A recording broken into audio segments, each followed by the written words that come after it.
riaprire le case chiuse, la zona noi l'avremo già individuata, ma vi dirò, anche tanti privati mi dicono guarda che se ci fosse la possibilità di aprirle, quindi non solo comunali ma anche private, sarebbero pronti a mettere a disposizione diversi immobili e non in centro paese. Dopo la passeggiata pro case chiuse a Spresiano, il sindaco vuole letteralmente togliere dalla strada le belle di notte. Sicuramente il Comune ha le conoscenze adatte sia dal punto di vista sanitario sia dal punto di vista sociale per gestire una cosa del genere. Non dimentichiamo tra l'altro anche la parte economica, insomma, quindi sia di tassazione sia proprio di introiti.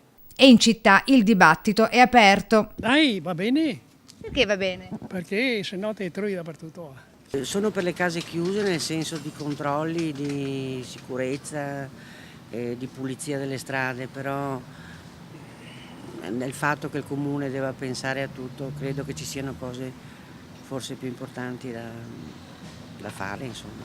Io sono della vecchia generazione, poco ma sono riuscito a vivere anche un anno o due, era meglio una volta, tutto bello pulito, tranquilli. Lasciamo perdere. Frequenterebbe una di queste case chiuse? Eh sì.